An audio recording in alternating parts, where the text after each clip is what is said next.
Your soulmate might be a sales pitch. Let's audit the charm offensive. 1. The fire hose of "finally someone gets me." It starts like a movie trailer. Perfect banter, perfect timing, perfect playlists. They love your niche opinions, your least photogenic freckles, and your childhood trauma. After hour 2, you call it chemistry. Psychology calls it accelerated mirroring with free overnight shipping. The trick is volume. Compliments so constant you stop noticing the absence of questions with depth. Dates become stage productions, big gestures, bigger promises, and a future planning montage by week 3. Let's do Paris in the spring. They don't own a passport. You feel seen. What's really happening is a compatibility cosplay. Notice the urgency. They're not bonding, they're securing. Real connection expands, love bombing compresses. Here's the tell. When you slow the tempo, do they match your pace or punish it? If the affection evaporates the moment you set limits, it wasn't devotion, it was a demo. The product? Your compliance. 2. The boundary speedrun. Tiny tests, big data. They don't bulldoze your limits, they sample them. 5 minutes late becomes 30. Call me tonight turns into 10 missed FaceTimes during your meeting. They accidentally reveal your private story to their friend because we're all close now. Each small nudge is a calibration. How fast can I move your lines? Healthy people notice fences and knock. Strategists jiggle every latch. Watch the micro asks. Can you just? Favors that cost you time, sleep, or reputation. Say, "not tonight," and measure the reaction. A shrug? Green. A guilt monologue about how love equals access? Red. The pattern is math. If you don't charge a fee for violations, expect an unlimited plan. Boundaries aren't declarations, they're invoices. If they keep forgetting your lines, they're not absent-minded. They're taking notes. The punchline. You're not dating a person. You're stress testing your own backbone. 3. Vulnerability on fast forward. The sympathy credit card. Real intimacy is a slow-cooked stew. This is microwave tragedy. 10 minutes in, you're hearing about the evil exes, the jealous coworkers, the childhood saga, and the therapist who didn't understand. You mistake it for openness. It's actually reputation preloading. If everyone else is the villain, you won't believe the reviews later. Oversharing this early creates emotional debt. You're the only one who understands, so surely you'll bend a few rules, float a little money, ignore a few weird texts. Notice the edit. They star as flawless survivor with suspiciously cinematic tears and zero accountability. Ask gentle, practical questions, timelines, their part in the mess, what they changed since. If the story can't survive clarity, it was bait, not truth. The goal isn't connection, it's custody of your empathy. Translation: they don't want your heart, they want your alibi. 4. The compliment boomerang, flattery that circles back to control. They praise you like a motivational speaker on espresso. You're amazing, you're so different, you're not like other people. Sounds nice, right? Until every compliment becomes a leash. You're so understanding morphs into, "I knew you wouldn't get mad." You're so independent becomes, "That's why you don't need to see your friends tonight." The praise isn't appreciation, it's calibration. They're testing which version of you will perform for approval. Psychologists call this intermittent reinforcement. Feed you just enough validation to keep you dancing for the next hit. And here's the trick. Once you rely on their compliments to feel secure, they'll ration them. Suddenly, you're wondering what you did wrong. Spoiler, nothing. It's the oldest manipulation model in the book. Hook them with flattery, train them with silence. 5. The apology mirage, sorry without substance. When healthy people hurt you, they repair. When toxic ones hurt you, they rehearse. "I'm sorry you feel that way" isn't an apology, it's a linguistic hostage situation. You're the problem, and they're the misunderstood hero. Watch how they use sorry like duct tape, quick fixes for repeated offenses. Every time you forgive too fast, they update their internal code. Error accepted, proceed to next offense. Over time, apologies lose meaning and become noise between reruns of the same disrespect. Here's the psychological flex. They make remorse performative. The right tone, maybe even tears, but zero change in behavior. Remember, Regret without adjustment is just nostalgia for getting caught. 6. The reality reboot. When they rewrite history. Mid-conversation. You remember what they said. They remember something completely different, and somehow you end up apologizing. This is gaslighting light, the casual denial of obvious facts to see how far your memory can bend. They'll claim, "I never said that," or "You're overreacting," when you're holding the receipts in your brain. Over time, your trust in your own perception erodes, and that's the point. Once they own your version of events, they own your emotions. Research shows that chronic gaslighting literally alters your cognitive confidence, your ability to trust recall and intuition. The red flag here isn't the lie, it's the comfort with confusion. Watch their micro-reactions. Do they look relieved when you doubt yourself? That's your cue that truth, to them, is negotiable, and you're the currency. 7. The isolation script, the subtle social subtraction. They won't tell you, "Stop seeing your friends." They'll suggest that your friends don't get you. They'll raise an eyebrow when you mention that one friend who sees through their act. Then, they'll overwhelm you with attention, texts, plans, affection, until there's no room for anyone else. That's not passion. That's possession camouflaged as devotion. The math is simple. Fewer outside opinions, thus less resistance to manipulation. The scariest part? You'll help them do it. You'll cancel plans, explain away concern, defend their behavior. Isolation doesn't happen with chains. It happens with, "It's just us against the world." The moment your world shrinks to one person, you're not in love. You're in orbit, and the gravity isn't mutual. 8. The emotional roller coaster. Highs that hook you, lows that train you. One day, they're obsessed with you. Long messages, soft eyes, a future together. The next, they're cold, distracted, busy. You panic, trying to get back to the warmth. Congratulations, you've been enrolled in emotional operant conditioning. They've weaponized unpredictability. The brain releases dopamine during the chase, not the reward, so the inconsistency keeps you hooked harder than any stable affection could. You start performing, being funnier, calmer, sexier, anything to earn the good version of them again. Here's the psychological horror. They never actually left. They just rewired you to crave reassurance instead of respect. Normal love is safe. Toxic love is a slot machine that pays out attention, and you're pulling the lever, praying for "I miss you." 9. The Crazy Ex Campaign, Reputation Pre-Deflection 101. Before you've even met their friends, they've given you the script, "My ex was insane. Everyone turns on me eventually." It sounds like tragic backstory. It's actually preemptive damage control. They're inoculating you against future truth. If anyone warns you about their behavior, you'll dismiss it as more crazy ex drama. Smart manipulators plant these narratives like tripwires, ensuring every previous victim looks unreliable. Watch for the pattern. All exes are monsters, all co-workers are jealous, all critics misunderstood them. There's one common denominator in every story, and it's not bad luck. If every bridge they've crossed has burned, maybe they were holding the matches. 10. The humor shield. When jokes aren't funny, they're probes. Sarcasm is their testing ground. They'll drop small insults disguised as jokes. "You're so sensitive." "Relax, it's just humor." These comments aren't random, they're data collection. They measure what you'll tolerate by laughing with you, not at you, until you stop laughing. Then comes the accusation. "Wow, can't take a joke?" What you're actually refusing to take is covert disrespect. Research on covert aggression shows this exact tactic, humor as plausible deniability for hostility. They get to insult you and look charming doing it. The next time someone makes a joke that feels off, don't defend your sense of humor. Defend your dignity. Jokes, that bruise aren't comedy. They're rehearsals. 11. The "you're overreacting" maneuver, emotion as evidence of guilt. You catch them lying. You call it out. They go calm, too calm, and tilt their head like you're the one making a scene.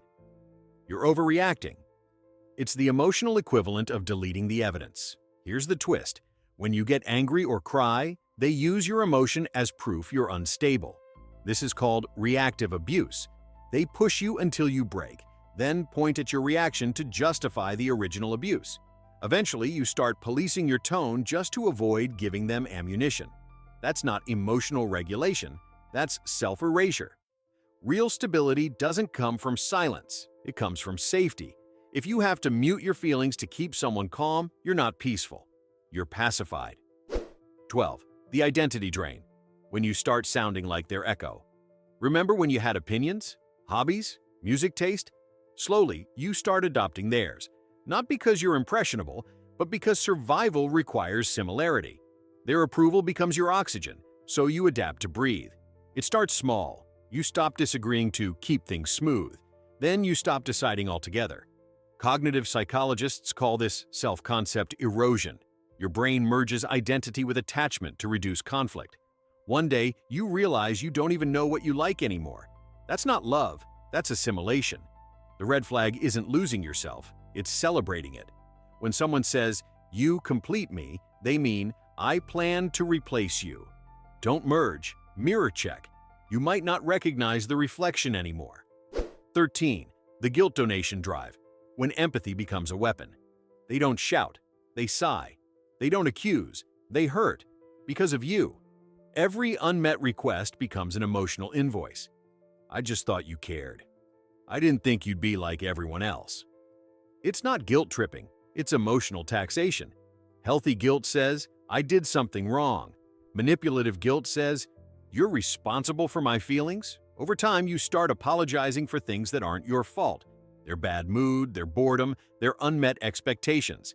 And here's the twisted genius. They don't demand compliance. They make you volunteer it. Psychologists call this covert coercion. It's obedience disguised as compassion. The moment you start keeping score in your own head, I owe them a good day, you've already started paying interest on a debt you never owed. 14. The savior illusion. The trap of they just need love. You tell yourself, they're not bad. They're broken. You romanticize their chaos like it's your calling. The more damaged they appear, the more noble you feel for staying. It's not love, it's emotional martyrdom with a motivational soundtrack. Every apology from them becomes a project for you. You start measuring your worth by how much pain you can absorb before they finally change.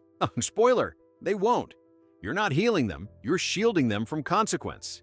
Psychologically, this is the rescuer dynamic, compassion weaponized into captivity.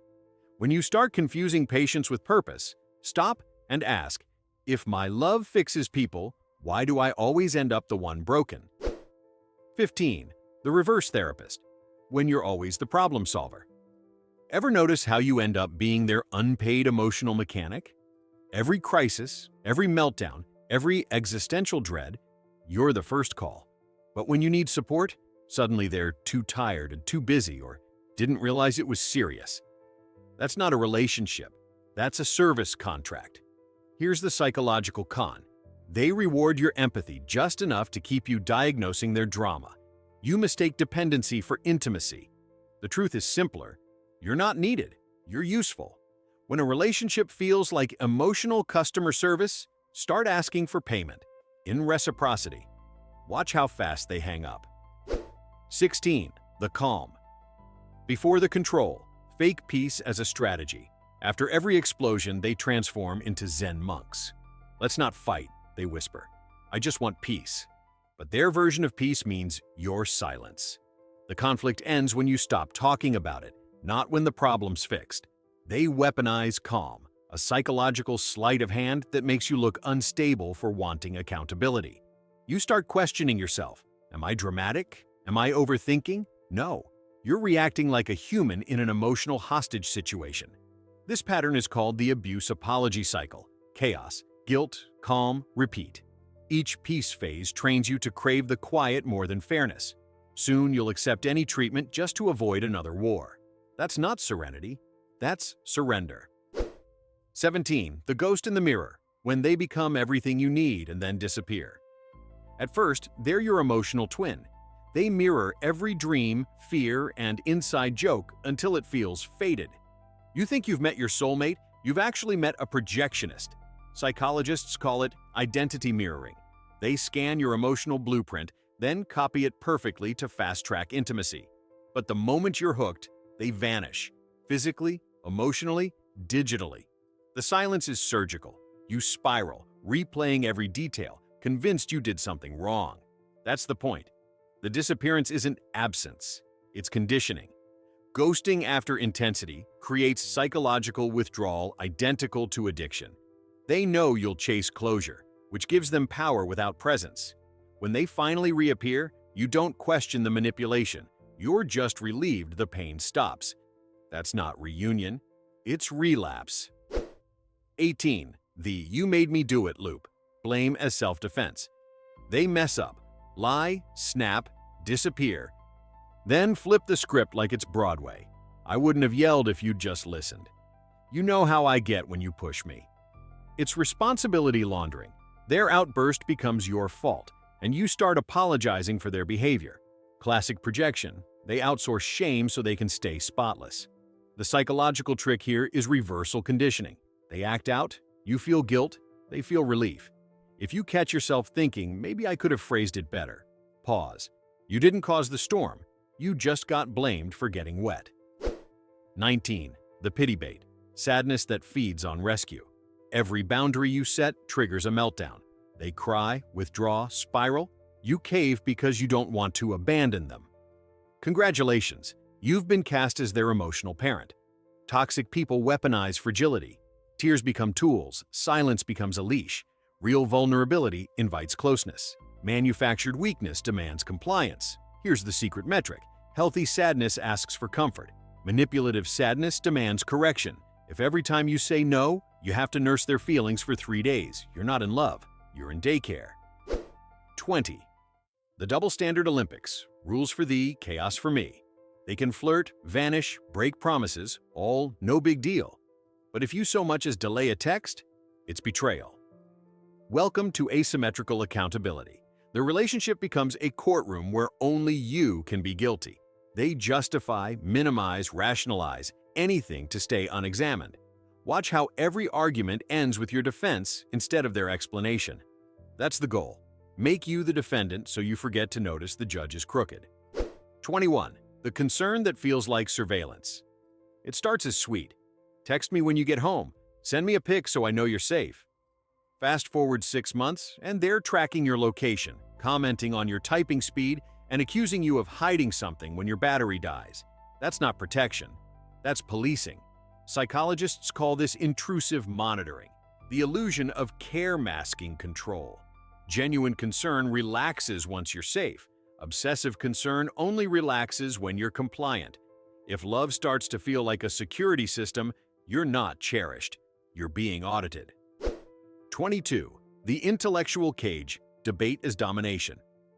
Ever try to explain your feelings and end up in a TED Talk you didn't sign up for?